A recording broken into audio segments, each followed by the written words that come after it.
Dramily.com, unlimited drama series. The notification sound from my phone cut through the garage like a rusty blade. I wiped my greasy hands on my coveralls and glanced at the screen, expecting another spam message or maybe Linda asking what I wanted for dinner.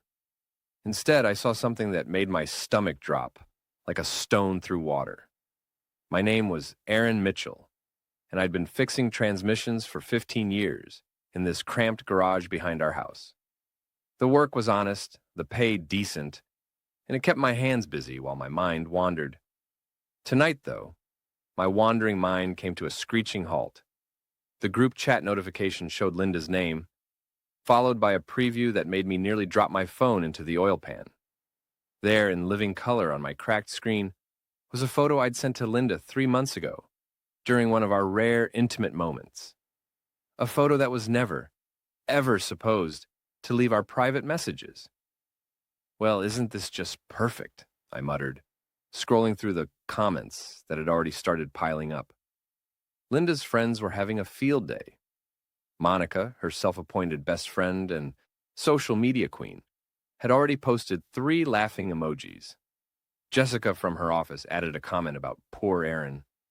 Even worse, Derek, some guy I'd never heard of, had responded with a fire emoji and, "Your husband's got confidence, I'll give him that."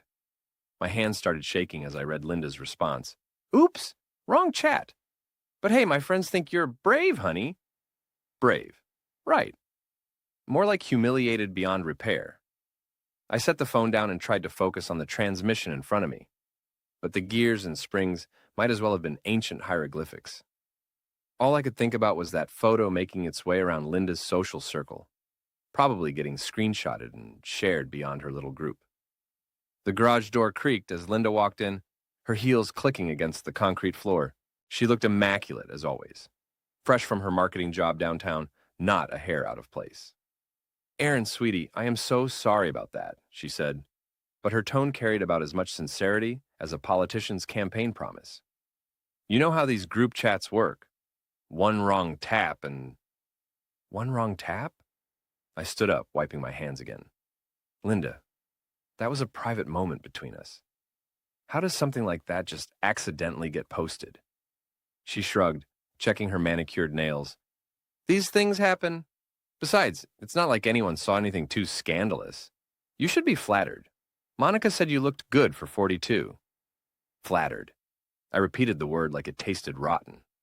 "My private photo is being discussed by your friends, and I should be flattered." "Don't be so dramatic, Aaron. It's just us girls. We share everything." Linda pulled out her phone and started typing. "I'll delete it now, okay? Problem solved." But problems like this don't just get solved with a delete button. Screenshots exist. People talk. In a town this size, gossip spreads faster than a grease fire. "Who's Derek?" I asked. Linda's fingers paused over her screen. "Derek? Oh, he's just a friend from the gym. Personal trainer. Really motivational." Something about the way she said motivational made my jaw clench. "Since when do you go to a gym?" "Since I decided to take better care of myself." "You should try it sometime." She gestured at my oil-stained coveralls. "Maybe shower first, though." That stung more than I expected. Linda and I had been married for 18 years, together since college. We had our daughter Judy, our little house, our routines. When had we started talking to each other like strangers? "I'm going to call a lawyer," I said. Linda laughed. Actually laughed. "A lawyer? For what?" "It was an accident, Aaron. Don't make this into some federal case." "That photo was shared without my consent. There are laws about that now." Her laughter died. You wouldn't." "Try me." She stared at me for a long moment, probably trying to figure out if I was bluffing. I wasn't. 20 years ago, maybe I would have just swallowed this humiliation and moved on. But something had shifted in me over the past few months. Maybe it was watching Linda transform from the woman I married into someone I barely recognized. Maybe it was the way she'd started looking at me like I was furniture that needed replacing. "Fine," she said finally. "Call your lawyer. Waste our money on something stupid. But don't expect me to feel guilty about an honest mistake." She turned and walked out, leaving me alone with the smell of motor oil and the sound of my own racing heartbeat. I picked up my phone and scrolled through the group chat again. The comments had multiplied. Someone had shared it to another group. This was spreading. I found the number for Patterson and Associates, a law firm that specialized in digital privacy cases. Their website had popped up when I'd Googled revenge photo laws 6 months ago, back when Linda had first started acting strange. Patterson and Associates. This is Rebecca. Hi, I need to speak with someone about a privacy violation. Someone shared a private photo of me without consent. I can schedule you for a consultation tomorrow morning. Would 9 o'clock work? Perfect. As I hung up, I heard Linda's car start in the driveway. Through the garage window, I watched her back out and drive away, probably heading to that gym she'd mentioned. Or maybe to see Derek, the motivational personal trainer, who thought my private photo deserved a fire emoji. I went back to the transmission, but my mind was already working on a different kind of repair job. Some things, once broken, couldn't be fixed, but they could be replaced. And sometimes, replacement was just another word for revenge. The next morning, I sat in Robert Patterson's office, feeling like I was wearing the wrong costume for a play I didn't audition for. His law office was all polished wood and leather-bound books, the kind of place where people discussed important matters in hushed tones. Mr. Mitchell, what you're describing is a clear violation of digital privacy laws, Patterson said, adjusting his glasses as he reviewed my case. Your wife shared an intimate image without your consent. That's a misdemeanor in this state, punishable by fines and potentially jail time. I don't want Linda to go to jail, I said quickly. I just want this to stop. Understood. But the law gives you leverage. We can send cease and desist letters to everyone in that group chat, demand they delete all copies of the image, and threaten legal action if it spreads further. Patterson leaned back in his chair. The interesting thing about cases like this is that once we start pulling the thread, other things often unravel. Digital forensics can reveal a lot about someone's online activities. I thought about Linda's late nights on her phone, her new gym membership, her sudden interest in clothes that cost more than my monthly tool budget. What kind of things? Communication patterns, hidden social media accounts, dating app usage. Patterson's expression remained professionally neutral. Sometimes what looks like an accident turns out to be more deliberate. That afternoon, I decided to do some investigating of my own. Linda was at work and Judy was at school, so I had the house to myself. I'd never been the type to snoop through my wife's things, but desperate times call for desperate measures.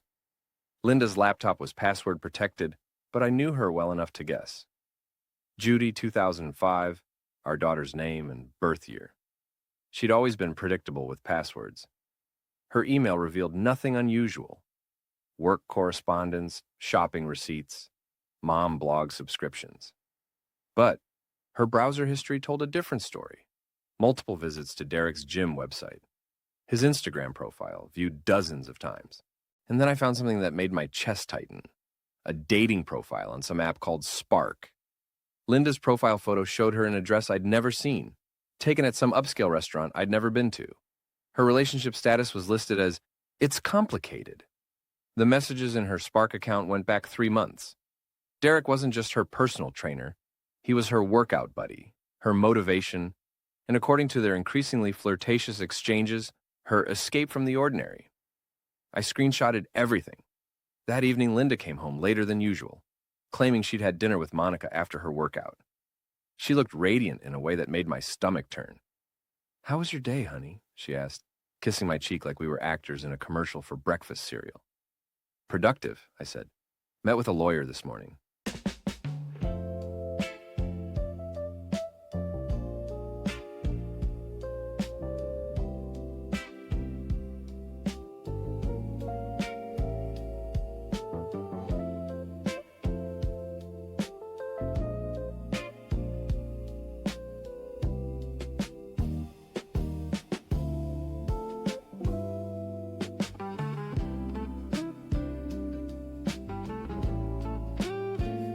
Her smile flickered. "About that silly photo thing? Aaron, you're being ridiculous." "Maybe, but he seemed to think I had a strong case. Said we could subpoena everyone in your group chat, make them testify about how the image was shared." "Testify?" Linda's voice climbed an octave. "You'd drag our friends into court over this?" Our friends. When did Monica become my friend? When did Derek? Linda's face flushed. Derek's a professional. He's helping me get in shape. I saw your Spark profile, Linda. The words hung in the air between us like smoke from a house fire. Linda's mouth opened and closed a few times before she found her voice. You went through my computer? You shared my private photo with your boyfriend. I think we're past worrying about privacy boundaries. He's not my boyfriend. We're just friends. Friends who message each other at midnight? Friends who meet for dinner at restaurants you've never taken your husband to? Linda sank into the kitchen chair, her perfect composure finally cracking. Aaron, it's not what you think. Then tell me what it is. She was quiet for a long moment, staring at her hands. When she looked up, her eyes were different, colder, more calculating. Fine. You want the truth? Derek makes me feel alive again. He sees me as more than just a wife and mother. When I'm with him, I remember who I used to be, before I got trapped in this life. Trapped. I repeated the word, tasting its bitterness. 18 years of marriage, and you feel trapped. Don't you? When's the last time we had a real conversation? When's the last time you looked at me like I was something special instead of just part of the furniture? She had a point, and that made it worse somehow. We had fallen into routines, taken each other for granted. But I'd never thought the solution was to find someone new. So you decided to humiliate me instead of talking to me? The photo was an accident. Stop lying. My voice came out harder than I intended. I saw your messages. You and Derek have been laughing about me for months. The photo was just the latest joke. Linda stood up, her moment of vulnerability gone. Maybe if you'd paid attention to your wife, instead of hiding in that garage every night, things would be different. And maybe if you'd acted like a wife, instead of a teenager with a crush, we wouldn't be having this conversation.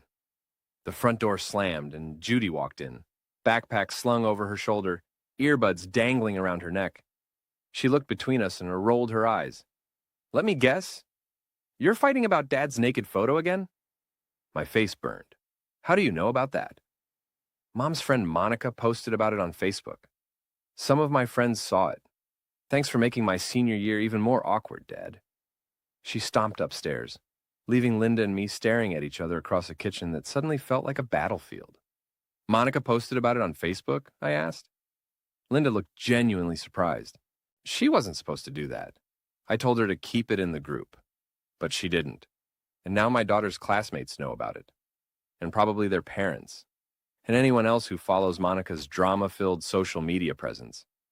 I pulled out my phone and called Patterson's office, leaving a voicemail. This is Aaron Mitchell. I want to move forward with the case. Send those cease and desist letters to everyone, and I want to explore all legal options. Linda watched me make the call, her expression shifting from defiant to worried. Aaron, please.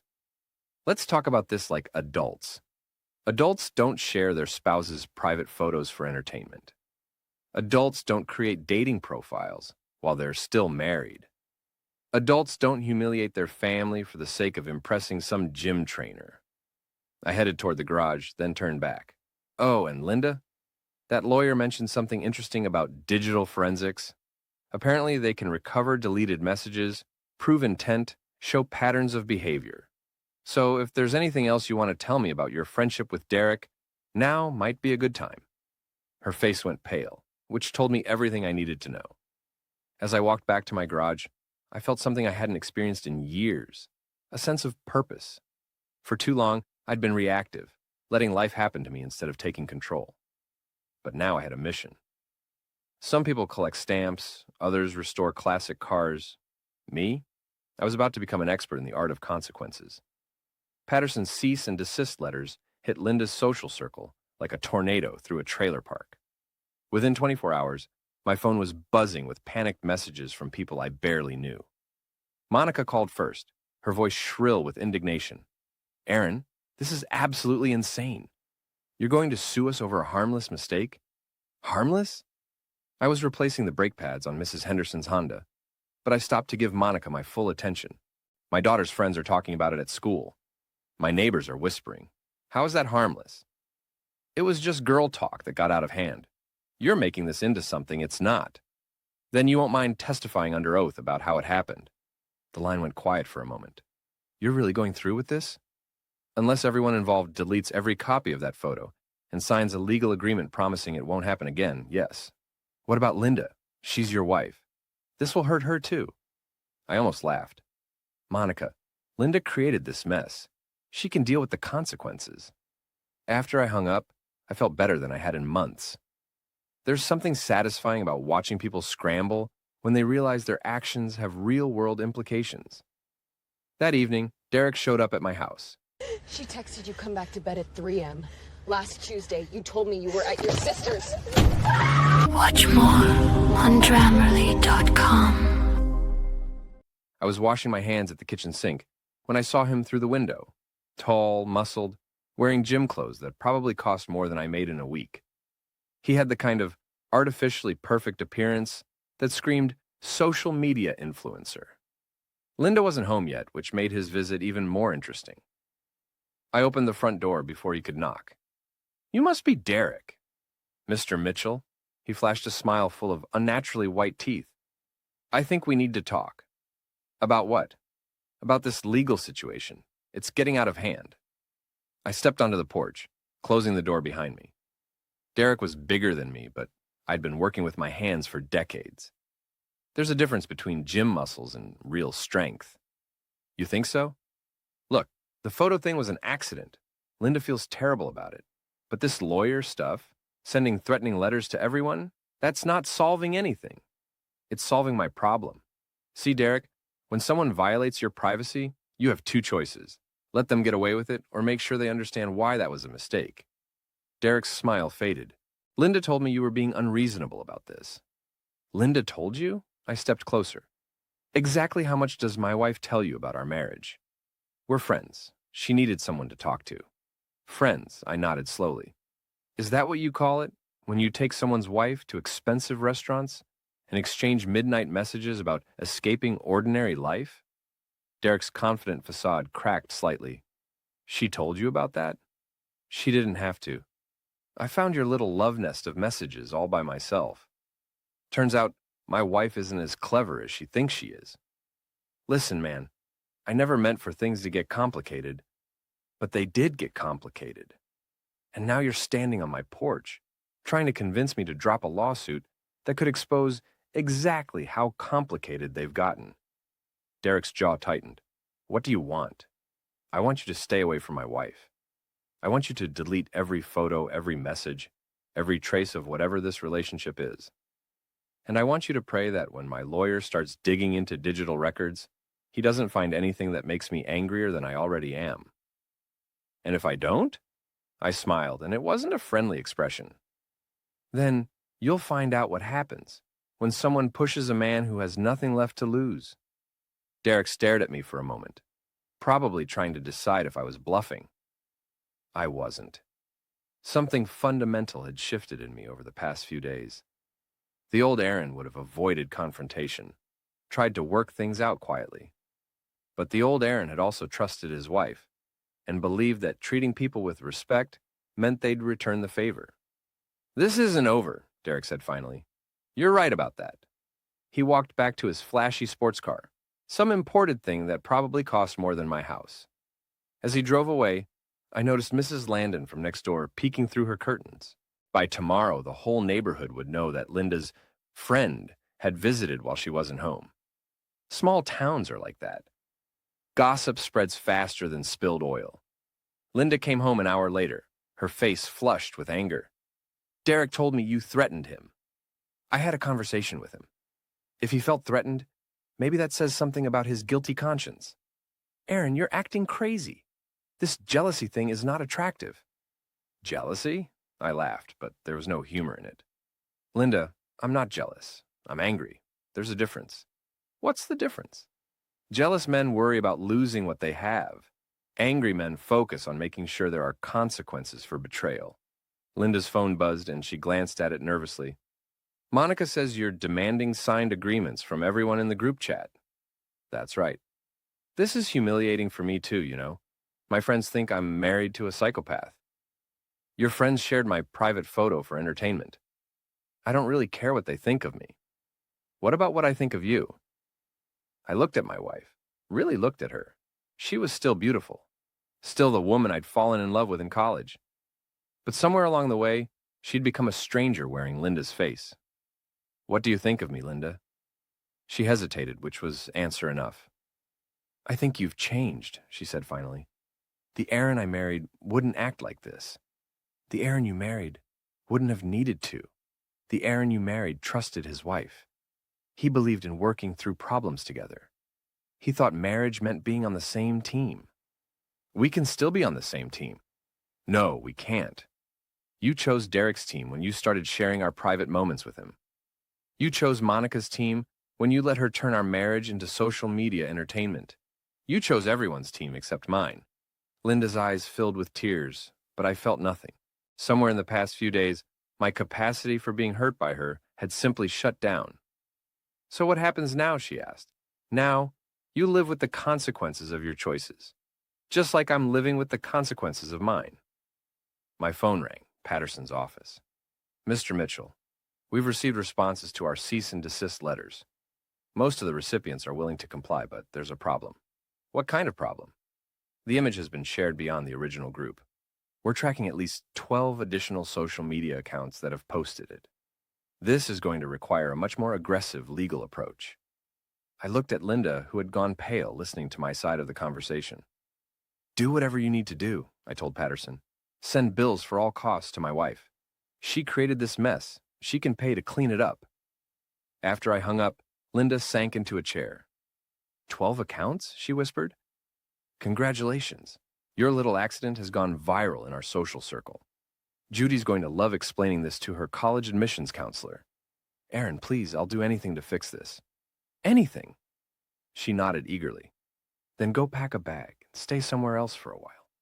I need space to think, and you need time to figure out whether you want to be married to me or dating Derek.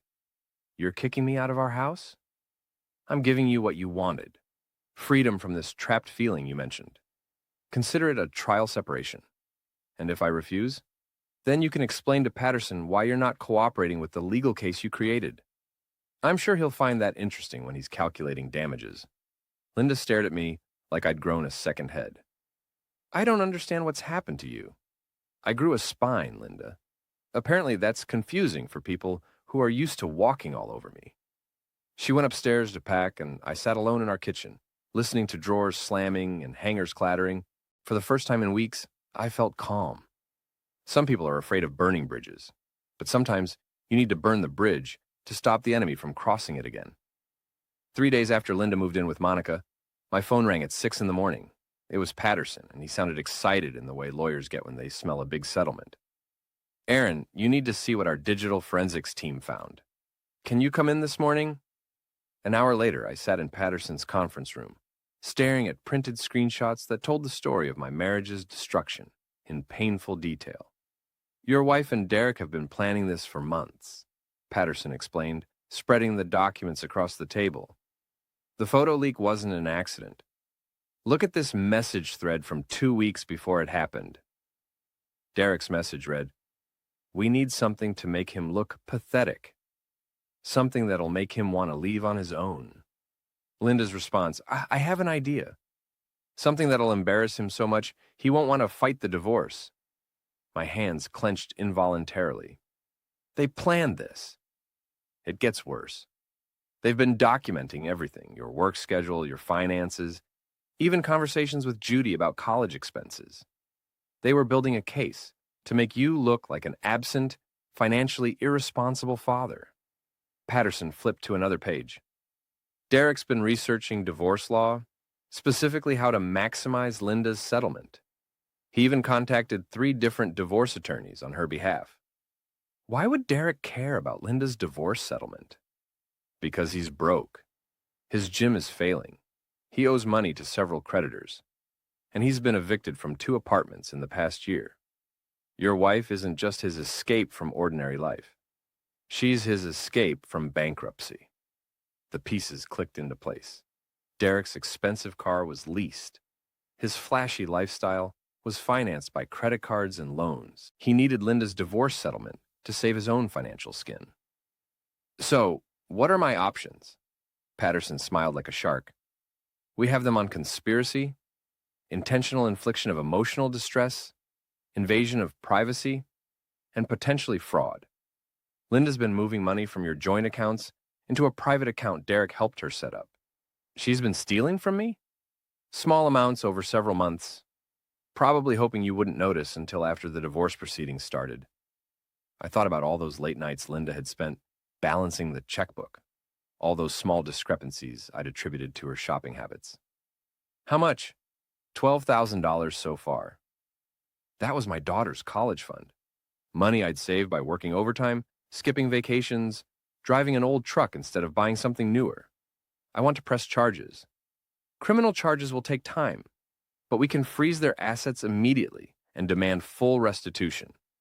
Plus, this evidence makes your civil case much stronger.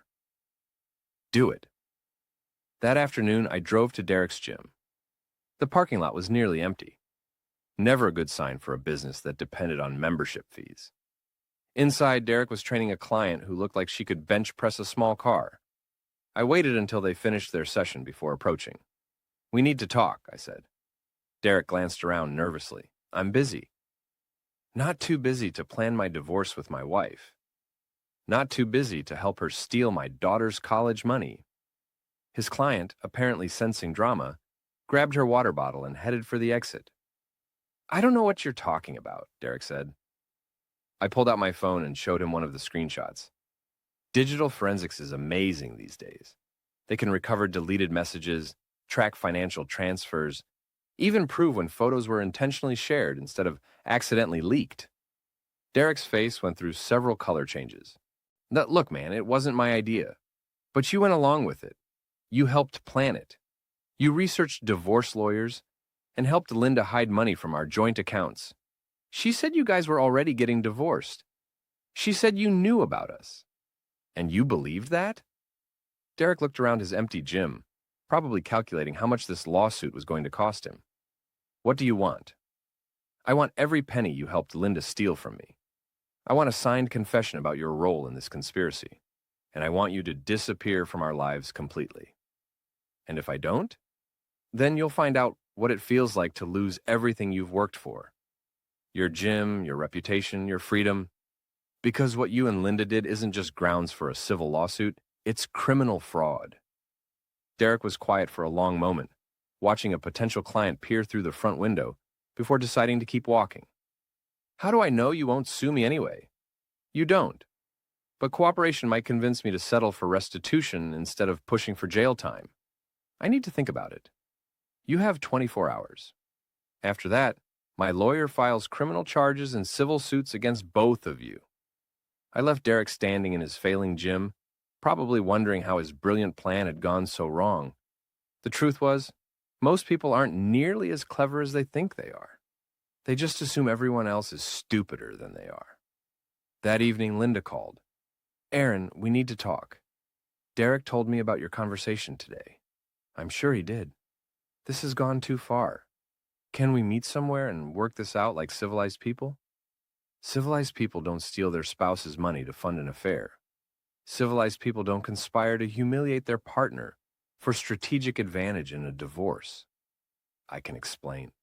I'm sure you can. Save it for your deposition. My what? Patterson's scheduling depositions for everyone involved. You, Derek, Monica, everyone who participated in sharing that photo.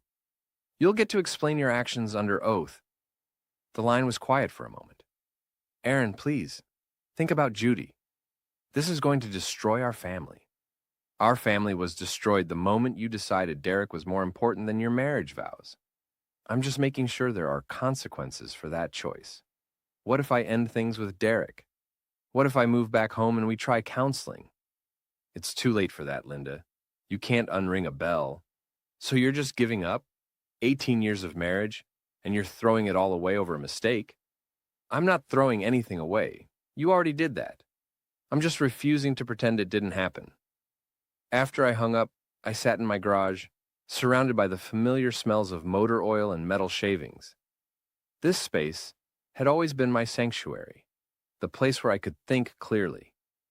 Tonight, I was thinking about consequences and choices. Linda had made her choices based on what she wanted in the moment. Derek had made his choices based on financial desperation. Monica had made her choices based on social media drama. None of them had considered the possibility that their actions might have serious, lasting consequences. They'd all assumed I would just absorb the humiliation and move on, the way I'd always absorbed smaller slights and disappointments. But sometimes, when you push someone far enough, they stop bending and start pushing back. My phone buzzed with a text from Derek. "I'll take your deal. When do you want to meet?" I smiled and typed back, "Tomorrow morning. Bring a checkbook." Some lessons are expensive, but the people who need to learn them most are usually the ones who can least afford the tuition. The meeting took place in Patterson's conference room on a gray Thursday morning that felt like